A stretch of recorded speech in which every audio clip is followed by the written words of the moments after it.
누군가를 만나고 집에 돌아오는 길에 갑자기 피곤함이 몰려옵니다. 딱히 힘든 일을 한 것도 아닌데 그냥 기운이 쭉 빠지는 느낌. 자존감도 어딘가 조금 낮아진 것 같고 내 삶이 왠지 초라하게 느껴지기도 합니다. 아마 한 번쯤은 다들 겪어보셨을 겁니다. 그런데 대부분의 사람들은 이 상황에서 두 가지 중 하나를 선택합니다. 첫 번째, 그냥 참는다. 어쩔 수 없지, 원래 저런 사람이니까. 하고 계속 만납니다. 두 번째, 폭발한다. 다신 보지 말자. 연락하지 마. 하고 싸우면서 끝냅니다. 그런데 오늘 제가 이야기할 방법은 이 두 가지가 아닙니다. 진짜 똑똑한 사람들이 관계를 정리하는 방식, 소리도 없고 갈등도 없고 후회도 없는 방식입니다. 오늘 이 영상을 끝까지 보시면 관계를 정리하는 것에 대한 생각이 완전히 달라지실 겁니다. 먼저 손절에 대한 흔한 오해부터 짚고 넘어가겠습니다. 많은 분들이 손절이라는 단어를 들으면 뭔가 차갑고 냉정하고 심지어 나쁜 행동처럼 느끼십니다. 저 사람이 나쁜 게 아닌데 내가 끊는 게 맞나? 하는 죄책감도 생기죠. 그런데 여기서 중요한 걸 하나 짚어드리겠습니다. 손절의 진짜 의미는 당신이 싫습니다가 아닙니다. 손절의 진짜 의미는 이겁니다. 내 에너지를 더 이상 여기에 쓰지 않겠습니다.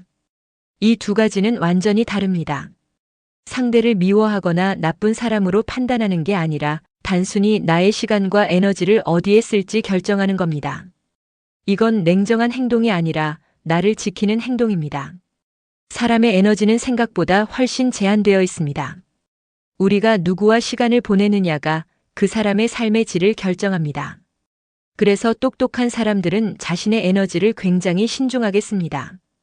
그렇다면 어떻게 관계를 정리할까요? 첫 번째 단계는 기준을 세우는 겁니다. 이 사람이 나에게 긍정적인 영향을 주는 사람인가, 아니면 에너지를 빼앗는 사람인가? 아주 간단한 기준입니다. 그런데 막상 적용하려고 하면 헷갈리는 경우가 많습니다. 왜냐면 에너지를 빼앗는 사람이 꼭 나쁜 사람은 아니거든요. 예를 들어 이런 친구가 있습니다. 만날 때마다 자기 이야기만 합니다. 자기 힘든 이야기, 자기 불만, 자기 고민. 나쁜 의도가 있는 게 아닙니다. 그냥 그 친구는 원래 그런 스타일인 겁니다. 그런데 한참 듣고 나면 집에 돌아가는 길에 이런 생각이 듭니다. 오늘 왜 이렇게 피곤하지? 그 친구는 아무 잘못도 없습니다. 하지만 당신의 에너지는 계속 빠져나가고 있는 겁니다. 이럴 때 필요한 건 싸움이 아닙니다. 관계 점검입니다. 이 사람을 만나고 나면 나는 어떤 상태인가? 힘이 생기는가? 아니면 기운이 빠지는가? 이 질문 하나만 스스로에게 던져봐도 관계를 바라보는 시각이 달라집니다. 이쯤에서 많은 분들이 이런 질문을 하십니다. 가족이면 어떻게 해야 하나요? 가족은 끊을 수도 없잖아요. 맞습니다. 가족은 완전히 끊기 어렵습니다. 그래서 이때 필요한 건 손절이 아니라 거리두기입니다. 예를 들어 가족 중 한 사람이 만날 때마다 당신을 비교합니다. 누구는 집 샀다더라. 누구는 사업 잘 된다더라. 너는 왜 아직 그러니? 처음엔 웃고 넘깁니다. 하지만 이런 말을 계속 들으면 마음이 점점 지칩니다. 그렇다고 가족에게 다시는 연락하지 마. 라고 할 수도 없죠. 이럴 때 필요한 건 거리를 조절하는 겁니다. 예전에는 매주 만나던 관계라면 이제는 한 달에 한 번. 매일 하던 전화는 가끔만. 이렇게 만남의 빈도와 밀도를 조금씩 줄이는 겁니다. 관계의 거리를 조절하는 것만으로도 스트레스는 크게 줄어듭니다. 완전히 끊을 수 없다면 적절한 거리를 유지하는 것. 이것도 하나의 지혜입니다. 이제 실제로 관계를 정리할 때 중요한 포인트입니다. 똑똑한 사람들은 관계를 정리할 때도 예의를 지킵니다. 멀어지기로 마음먹었다고 해서 무례해질 필요는 없습니다. 오히려 무례하게 대하는 건 상황을 더 복잡하게 만들 뿐입니다. 예를 들어 누군가 계속 부탁을 합니다. 예전에는 거절하지 못했습니다. 그래서 계속 들어주었습니다. 하지만 이제는 이렇게 말합니다. 이번에는 어려울 것 같습니다. 이 한마디는 차갑지도 않고 공격적이지도 않습니다. 하지만 분명한 경계를 보여줍니다. 이런 식으로 조용히 선을 긋는 것이 어른의 방식입니다. 싸우면서 끝내는 관계는 대부분 또 다른 문제를 남깁니다. 험하게 말하고 나면 나중에 또 어디서 마주칠 수도 있고 공통된 지인이 있으면 이야기가 돌아다니기도 합니다. 그리고 무엇보다 나 자신의 감정 소모가 너무 큽니다. 똑똑한 사람은 적을 만들지 않습니다. 대신 자신의 시간을 지킵니다. 관계를 정리할 때 많은 분들이 하는 실수가 있습니다. 연락은 끊었는데 머릿속에서는 계속 그 사람을 생각하는 겁니다. 그 사람이 왜 그랬을까? 내가 뭘 잘못했을까? 다음에 만나면 뭐라고 말하지? 이렇게 계속 생각을 붙들고 있으면 관계는 끝났지만 감정은 계속 이어집니다. 오히려 더 괴로운 상태가 됩니다. 그래서 진짜 손절은 연락을 끊는 것이 아니라 감정을 끊는 겁니다. 미워하지도 않고 욕하지도 않습니다. 그 사람에게 내 에너지를 더 이상 쓰지 않는 것입니다. 심리학에서는 이걸 감정 분리라고 합니다. 상대의 행동과 내 감정을 분리하는 것입니다. 그 사람이 그런 행동을 한 건 그 사람의 문제야. 내가 거기에 계속 에너지를 쏟을 필요는 없어. 이렇게 마음을 정리하는 겁니다. 이게 말처럼 쉽지 않다는 거 압니다. 하지만 감정 분리가 되는 순간 정말 홀가분해집니다. 그 사람이 무슨 행동을 해도 더 이상 흔들리지 않게 됩니다. 자, 그럼 실제로 어떻게 관계를 정리하면 될까요? 손절은 항상 큰 사건으로 이루어지지 않습니다. 대부분은 아주 작은 변화로 시작됩니다. 예전에는 연락이 오면 바로 답했다면 이제는 천천히 답합니다. 예전에는 모임이 있으면 항상 갔다면 이제는 가끔만 갑니다. 예전에는 모든 이야기를 다 들어주었다면 이제는 적당한 선에서 대화를 마칩니다. 이렇게 조금씩 관계의 강도를 줄여나가면 대부분의 관계는 자연스럽게 정리됩니다. 폭발하지 않아도 싸우지 않아도 그냥 조금씩 멀어지는 겁니다. 그리고 어느 순간 그 관계는 자연스럽게 끝나 있습니다. 이 방식이 좋은 이유는 세 가지입니다. 감정 소모가 없고 싸움이 없고 후회가 없습니다. 그럼 MBTI형 손절법에 대해 말해보죠. 사람마다 관계를 정리하는 방식이 다릅니다. 그런데 재미있는 건 MBTI 유형별로 손절 패턴이 꽤 뚜렷하게 나뉜다는 겁니다. 내가 왜 이렇게 관계를 정리하는지 혹은 저 사람은 왜 저런 식으로 멀어지는지 이해하는 데 도움이 될 겁니다. 자기 유형을 찾으면서 들어보세요. 먼저 E와 I 외향형과 내향형부터 봅시다. 외향형인 이 유형은 손절도 적극적입니다. 감정이 쌓이면 어느 순간 직접 이야기를 꺼냅니다.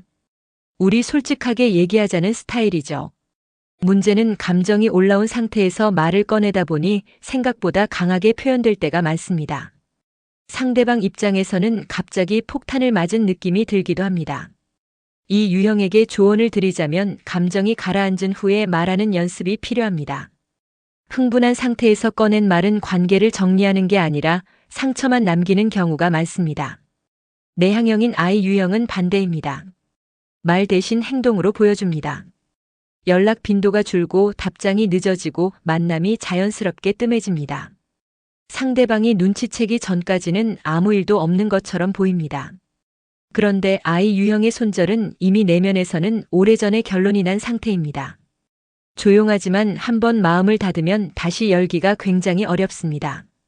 I 유형에게 조언을 드리자면 너무 혼자 사귀다 보면 상대방은 영문도 모른 채 멀어진 경우가 생깁니다. 꼭 필요한 경우에는 간단하게라도 이유를 전달하는 것이 서로를 위해 낫습니다. 다음은 N과 S, 직관형과 감각형입니다. 직관형인 N 유형은 손절의 이유를 분석합니다. 이 관계가 왜 나에게 안 좋은지, 이 사람의 패턴이 무엇인지, 앞으로 이 관계가 어떻게 될지를 미리 시뮬레이션합니다. 그리고 결론이 나면 조용히 실행에 옮깁니다. 머릿속에서 이미 관계가 끝난 상태에서 현실에서도 천천히 정리해 나갑니다. N 유형의 특징은 과거보다 미래를 봅니다. 이 관계를 유지했을 때 내 미래가 어떨지를 기준으로 판단합니다. 감각형인 S 유형은 구체적인 사건이 기준입니다. 딱 이 순간, 이 말, 이 행동 때문에 관계를 정리합니다. 뭔가 결정적인 일이 있어야 움직이는 편이라 그 전까지는 참고 또 참습니다. 그래서 주변에서 보면 갑자기 손절한 것처럼 보이지만 사실 그 사람 입장에서는 참을 만큼 참은 겁니다. S 유형에게 조언을 드리자면 결정적인 사건이 생기기 전에도 작은 불편함을 무시하지 않는 연습이 필요합니다. 한계까지 참다가 한 번에 터지는 방식은 서로에게 상처가 깊습니다. 이번엔 T와 F 사고형과 감정형입니다. 사고형인 T 유형의 손절은 굉장히 논리적입니다. 이 관계의 장단점을 따져보고 유지했을 때의 비용과 이득을 계산합니다. 감정보다 판단이 먼저입니다. 그래서 손절 후에도 크게 미련이 없는 편입니다. 한번 정리하면 깔끔합니다. 다만 T 유형이 조심해야 할 건 너무 차갑게 정리하다 보면 상대방이 영문도 모른 채 상처를 받을 수 있다는 점입니다. 논리적으로 맞는 결정이라도 전달 방식은 따뜻할 수 있습니다. 감정형인 F 유형은 손절이 가장 힘든 유형입니다. 상대방이 상처받을까봐, 오해할까봐, 괜히 내가 나쁜 사람이 될까봐 계속 망설입니다. 그래서 손절해야겠다고 마음먹은 후에도 한참을 끌다가 결국 또 연락을 받고 또 만나게 됩니다. F 유형에게 드리는 말은 이겁니다. 나를 지키는 것이 이기적인 게 아닙니다. 나 자신도 배려받아야 할 사람입니다. 상대를 위해 내가 소진되는 관계는 결국 서로에게 좋지 않습니다. 마지막으로 J와 P 판단형과 인식형입니다. 판단형인 J 유형은 일단 결심하면 실행이 빠릅니다. 관계를 정리하기로 마음먹으면 계획을 세우고 그대로 움직입니다. 연락을 줄이는 시기, 만남을 거절하는 방식, 모두 나름의 기준이 있습니다. 깔끔하고 체계적인 손절입니다. 다만 한번 세운 기준에 너무 경직되다 보면 변화의 여지를 스스로 닫아버리는 경우도 있습니다. 관계는 생각보다 유동적이라는 걸 기억하세요. 인식형인 P 유형은 손절을 결심하기까지가 가장 오래 걸립니다. 그래도 좋은 면이 있잖아, 상황이 바뀔 수도 있어라며 계속 가능성을 열어둡니다. 그러다 보니 정리해야 할 관계를 질질 끌게 되는 경우가 많습니다. P 유형에게 조언을 드리자면 모든 가능성을 열어두는 것이 항상 좋은 건 아닙니다. 때로는 결단이 나를 지키는 방법입니다. 정리하겠습니다. 결국 MBTI가 어떤 유형이든 공통점이 하나 있습니다. 손절은 상대를 벌주는 행동이 아니라는 겁니다. 내가 더 건강한 삶을 살기 위한 선택입니다. 유형마다 방식은 달라도 방향은 같습니다. 나를 지키는 것, 그게 손절의 본질입니다. 오늘 이야기를 정리해 드리겠습니다. 똑똑한 사람의 손절은 조용합니다. 소리도 없고 갈등도 없습니다. 그냥 조금씩 멀어집니다. 기준을 세우고 가족이라면 거리두기를 선택하고 예의를 지키면서 선을 긋고 감정을 분리하고 작은 변화들을 통해 관계의 밀도를 줄여나갑니다. 다시 한번 강조드립니다. 손절은 차가운 행동이 아닙니다. 나를 지키는 행동입니다. 어떤 사람을 만나고 나면 힘이 생기고 어떤 사람을 만나고 나면 기운이 빠집니다. 당신의 시간과 에너지는 소중합니다. 그걸 어디에 쓸지 선택하는 건 당신의 권리입니다. 오늘부터 한번 생각해 보세요. 내 주변에 나의 에너지를 빼앗는 사람이 있나요? 그 관계를 어떻게 정리하면 좋을지 오늘 이야기한 방법들을 조금씩 적용해 보시길 바랍니다. 오늘 영상이 도움이 되셨다면 좋아요와 구독 부탁드립니다. 다음 영상에서 또 뵙겠습니다.